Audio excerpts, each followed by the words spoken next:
2 years ago, the future Trunks arc of Dragon Ball Super was announced, and it was a pretty big freaking deal. Fast forward 2 years to the summer of 2018, and Viz has finally released Dragon Ball Super Manga Volume 3, covering the core sectors of the future Trunks arc, and really the main focus of the backstory behind the Trunks arc, while at the same time in the summer of 2018, the English dub of the Trunks arc finally finished airing on Toonami. So let's go back and look at the portrayal of future Trunks and how his return to the series impacted the character and how it differed from the anime version and the manga version of Dragon Ball Super.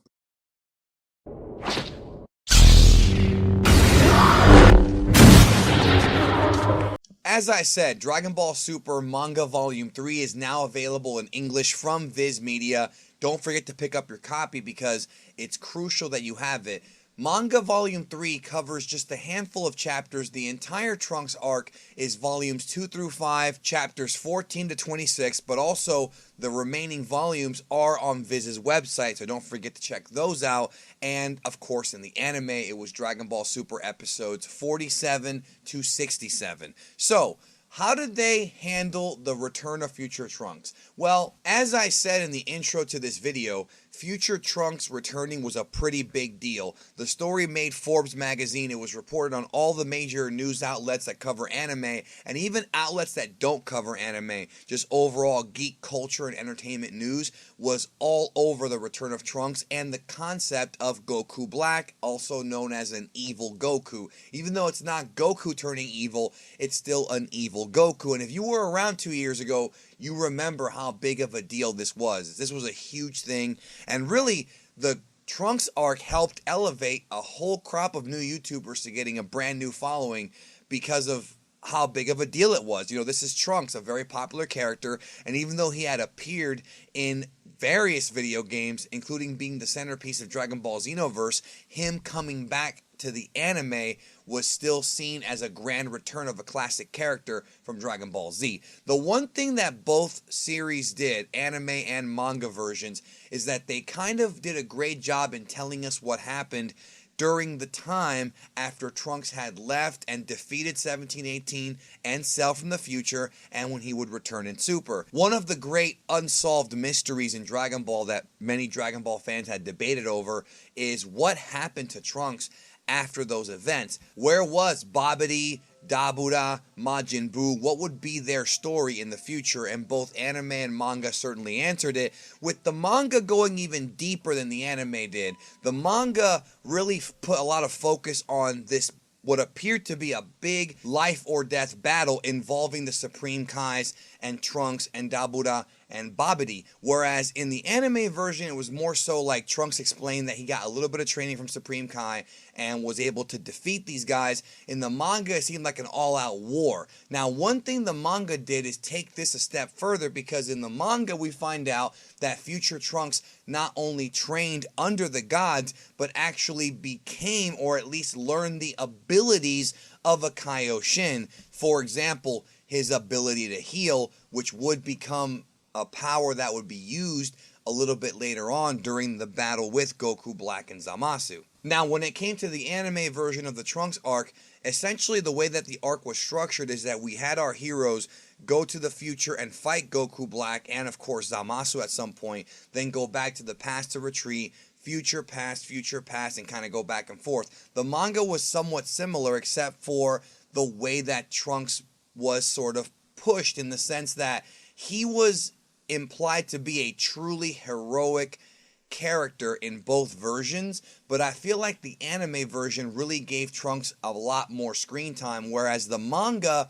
I feel, and many fans were very upset about this, somewhat put him on the back burner. It really put focus on Goku and Vegeta. And yes, Goku and Vegeta are pretty much the two main characters of Dragon Ball Super, so doing that I don't think is necessarily a horrible idea or anything like that, but I feel like many fans had just seen Goku and Vegeta shine in the previous couple of arcs, so with this being the return of Trunks and this being called the Future Trunks arc, you would think that he would have some sort of an impact on the battle, more so than he did in the manga. And to me, the two biggest pieces of evidence that kind of are always pointed at, which makes sense to be honest, is Trunks' evolution as a fighter, his moments with Vegeta, and his training to eventually achieve what is known as Super Saiyan Rage in the anime, as well as the big finale with the huge Spirit Sword move that Trunks had used. Both of those scenes were not in the manga. Even though Trunks helped out, it really became the Goku and Vegeta show. So if you're a fan of those characters, that's great, but if you're looking for more Trunks action, you didn't get it. In the anime version, we saw Trunks eventually get really angry and transform into a form that looked like regular Super Saiyan, but with a blue aura. And we weren't sure at the time if it was some kind of mysterious god form, if he had achieved it through the training with the Supreme Kai and with Vegeta. They didn't really explain where this came from, and even to this day, as I'm making this video, we still do not know what this form actually is. We know that Trunks gets very powerful in the form. We know he's able to compete with a very powerful Goku Black and Zamasu, but we still do not know like where it came from. Can half-breeds achieve it? Who taught him the form? At least with the manga version, we learned that Trunks became a Supreme Kai through training and would evolve his body over and over again, enough so to compete with Super Saiyan 3 Goku. And I like that in the manga a bit more than the anime version. When Trunks sparred with Goku in the anime, he was very in awe of Super Saiyan 3, which I get it. I mean, it's just like what happened with Kale later on. But in the manga, it took Goku going into Super Saiyan God to deliver the knockout blow. And that I always thought was cool because it meant that Trunks was stronger. But suddenly, in the anime version, Rage appears and he goes to a brand new level. And even though the form was never really explained, which I am not a fan of, at the very least, we got to see Trunks do something cool. It was a great scene. You know, the screams in both the dub and the sub I thought were fantastic. You know, Trunks gave this great speech. It was a great moment for Trunks as a character to where it felt like he was relevant. Maybe not quite on the level of Goku and Vegeta, but he certainly did feel relevant. And in my opinion, more so than he did in the anime. In the anime, he just kind of helped out. Here, he got the spotlight many times. Case in point, the big case in point, is the finale where Trunks sliced Zamasu in half. Now, again, this scene really did not make too much sense. How did Trunks learn how to use this move? Where did he get this energy from? Obviously, they explained where he got the energy from, but it didn't make any sense that he was gathering up energy for what appeared to be a spirit bomb type of move when the Earth had been depleted of Genki because so many humans had died. Obviously, when you compare it to the Genki that Goku gathered against Majin Buu at the end of the Buu arc, there were millions of people all over the Earth. In this, post-apocalyptic future, there was nobody left, and yet Trunks was still able to create a sword that would slice Zamasu's body in half, something that even Vegito Blue had trouble competing against. Trunks was able to do this. It just doesn't make any sense. I mean, it really doesn't, no matter which way you slice it.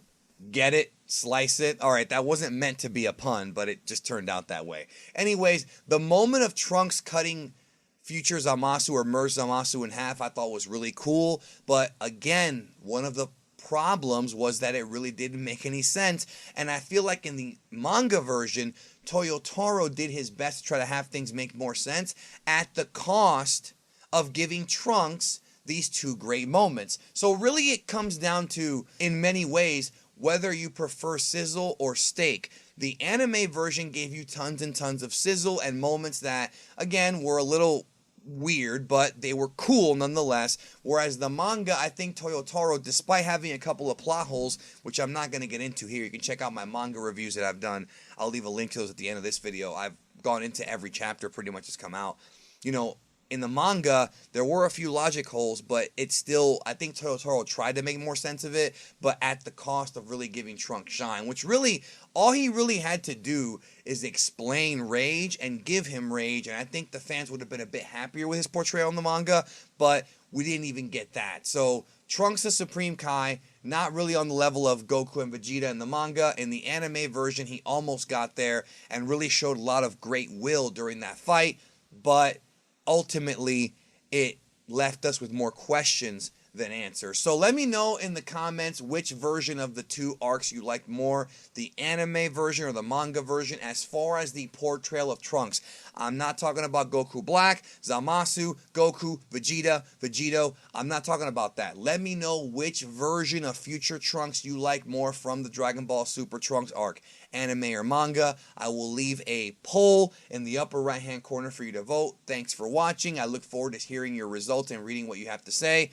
And don't forget to pick up Viz Dragon Ball Super Manga Volume 3 with tons of bonus features. It has interviews, it has an actual timeline inside of it, tons of cool stuff for y'all to dig into, and it is worth the pickup because the manga version of the fights are incredibly awesome. Toyotaro was at his best, in my opinion, during this arc, drawing it. So check that out, and talk to y'all soon.